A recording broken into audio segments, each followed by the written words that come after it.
জীবনে সব ভুলে গেলেও এই কথাগুলি কোনোদিনও ভুলবে না। 1. তোমার মেধার ঘাটতি থাকতে পারে, কিন্তু তোমার চেয়ে বেশি পরিশ্রম অন্য কেউ করবে তা হতে দেওয়া ঠিক নয়। পরিশ্রম দিয়ে মেধার ঘাটতি পুষিয়ে নেওয়া যায়। 2. তুমি ভুল করেছো, এতে লজ্জার কিছু নেই। বারবার ভুল করা একটি জিনিসই প্রমাণ করে তুমি হাল ছাড়োনি, তুমি চেষ্টা করে চলেছ। 3. স্বপ্ন দেখতে জানলে জীবনের কাঁটাগুলো একদিন গোলাপ হয়ে ধরা দেয়। 4. তোমার স্বপ্ন আর তোমার মাঝে বাধা হয়ে দাঁড়িয়ে থাকে শুধুমাত্র একটি জিনিস, সেটা হলো অজুহাত।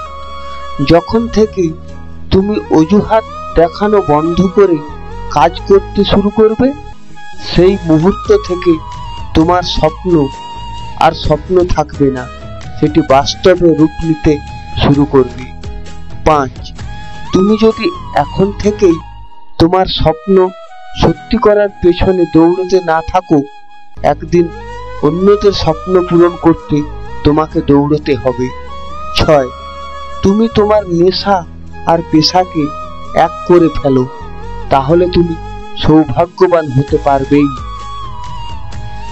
7. ব্যর্থতা মানে ব্যর্থতা, কেন হয়েছে, কার কারণে হয়েছে, সেগুলো কেউ জানতে চাইবে না। তুমি ব্যর্থ হলে তার যন্ত্রণা তোমাকে একাই সহ্য করতে হবে, কেউ তোমার পাশে এসে দাঁড়াবে না। 8. পৃথিবীর সবথেকে আনন্দের অনুভূতি হচ্ছে তুমি যে লক্ষ্যটি স্থির করেছো সেটি পূরণ করতে পারলে। 9. মনে রেখো, ইচ্ছা শক্তি জগৎকে পরিচালিত করে, তাই ইচ্ছা শক্তিকে সর্বদা জাগিয়ে রাখো। 10. যে কোনো রকম বড় কাজেই কঠোর পরিশ্রম ও কষ্ট স্বীকার ছাড়া হয় না, তাই পরিশ্রম করো, উন্নত জীবন গড়ো।